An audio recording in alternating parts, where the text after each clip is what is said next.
Attention on 232, this is the launch director performing the final poll for launch. Verify no constraints and go for launch. Program chief engineers have no constraints and are go for launch. I have no constraints and are go for launch. Weather has no constraints and weather is go for launch. You are looking at the world's most powerful rocket. Artemis 1 embodies the hard work of thousands across the world, determined to explore for the benefit of all.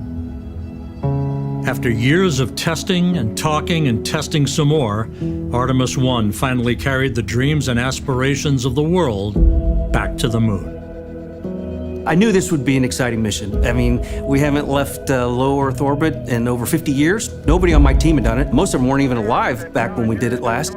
It has been a culmination of many years of hard work. It certainly represents a lot of that design and effort that we have put in to build the first human spacecraft for NASA in over 50 years. It sent a message to the world that we have laid the foundation for a generational rocket. We are not just going to the moon, we're going to prove that we can live and work on the moon and establish an outpost on the moon for future distant exploration out to Mars and beyond. I'll never forget coming in the afternoon and everything is just working per the timeline. And you're starting to feel like, you know, today might be our day. Great news, no constraints to launch. You know, I'm sitting on the console at my station and things have been pretty quiet and, you know, you start to get this sense like this thing's gonna go this time. And here we go. In the wee hours of that morning of November 16th came, it all fell together, and the payoff was a launch that shook you to your foundation and signified that America was back on the road to the moon.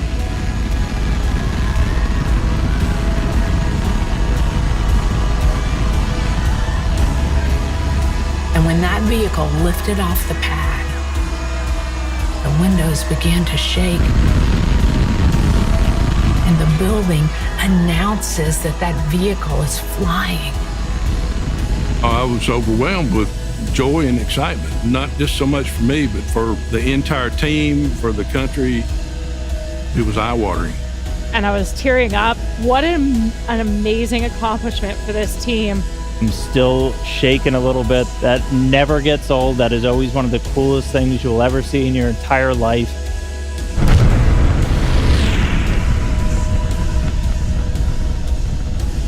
It was like, oh my gosh, the adrenaline rush just hit you. And I knew this is it. It's game time. We're off and running now. For the first time in 50 years, we were breaking out of low Earth orbit to head toward the moon.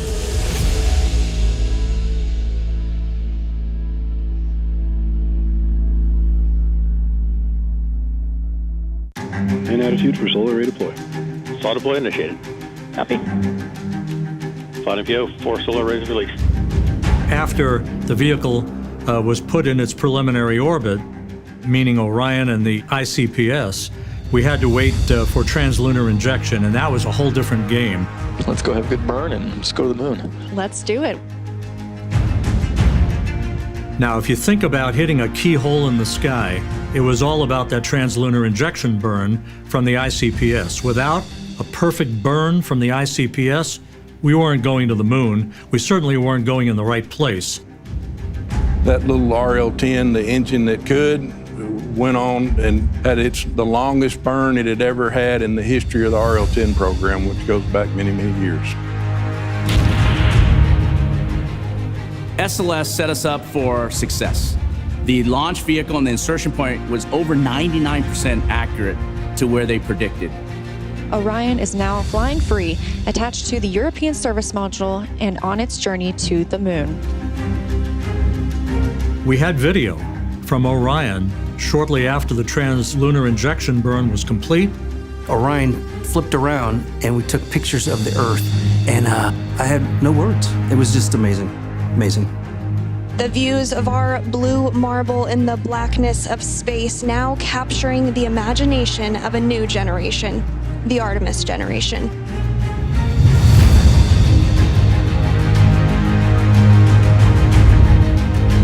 It was 4 days to cross the line of demarcation to enter what is called the lunar sphere of influence, and you could see the Earth beginning to recede.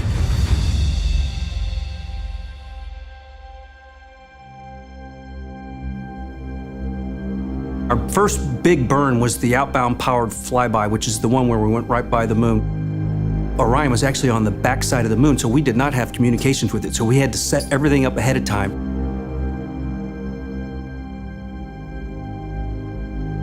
When we lost the signal, we waited, held our breath, said some prayers, and then sure enough, it came out from the backside of the moon, and we were on our way to the distant retrograde orbit.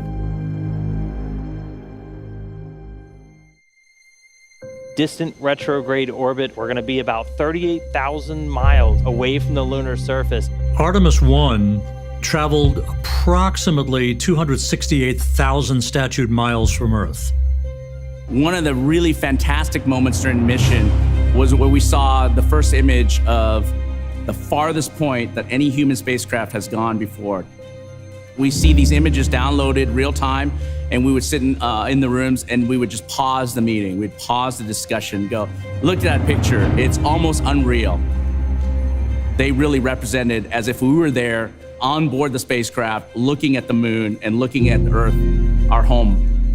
We're continuing to get some spectacular views from the Orion spacecraft. Orion now has its sights set on home. NASA's newest moon explorer, now less than 2 hours away to complete its shakedown mission.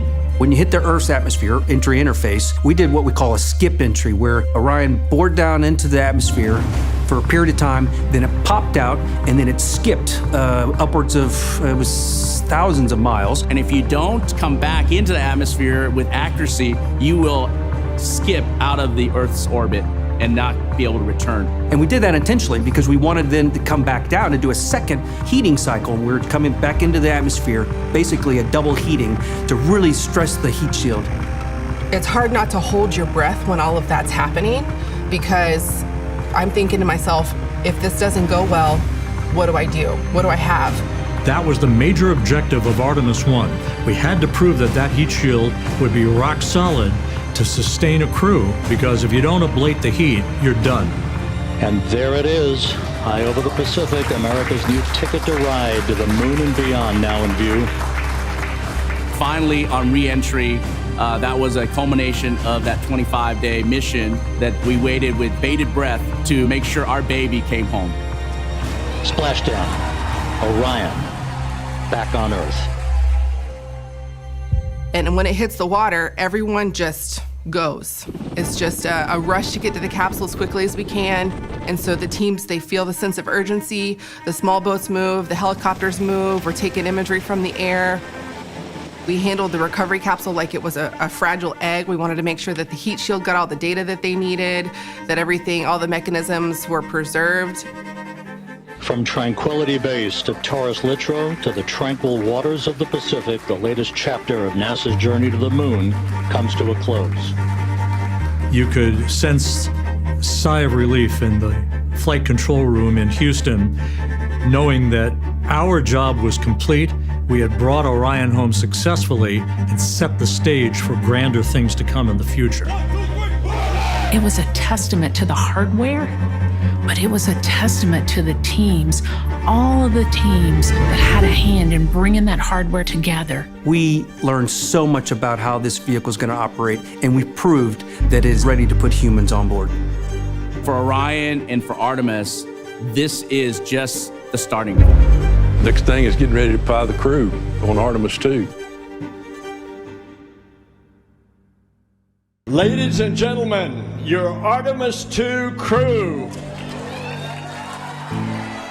So, waiting in the wings, Artemis 2. And now, the humans are getting on board. Thank you to the NASA workforce. Thank you to our industry partners, everyone in Europe that's working for this. America has made a very deliberate choice over decades to curate a global team, and we are going to the moon together. We need to celebrate this moment in human history. It is the next step on the journey that gets humanity to Mars. Am I excited? Absolutely. Initial reaction to that news was just intensity. Finding out was a humbling experience for me. Shocking is the best word I can say. disbelief, an immense sense of honor and responsibility. Putting the first 4 crew members on Orion is what I'm so excited about. I want to hear the stories about what it is like to live in the Orion spacecraft. We're going to test out the vehicle's ability to conduct rendezvous maneuvers, crew's ability to actually fly Orion manually, and most importantly, we're going to test the environmental control system.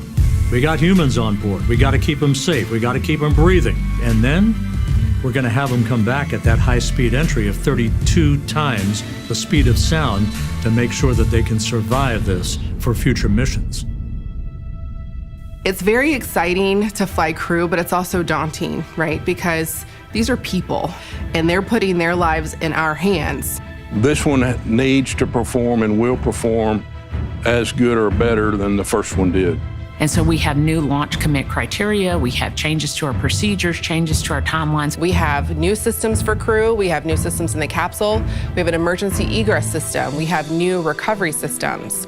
We want to make sure that we've gone through those time and time again so that when launch day rolls around, we're ready for anything that the hardware may throw at us.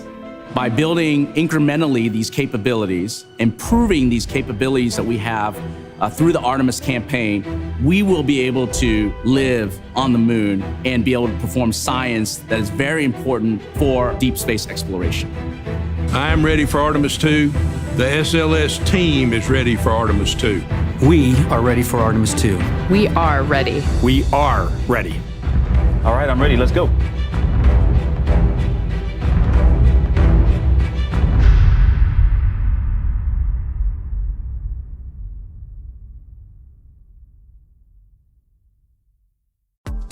And for more NASA videos, hit subscribe.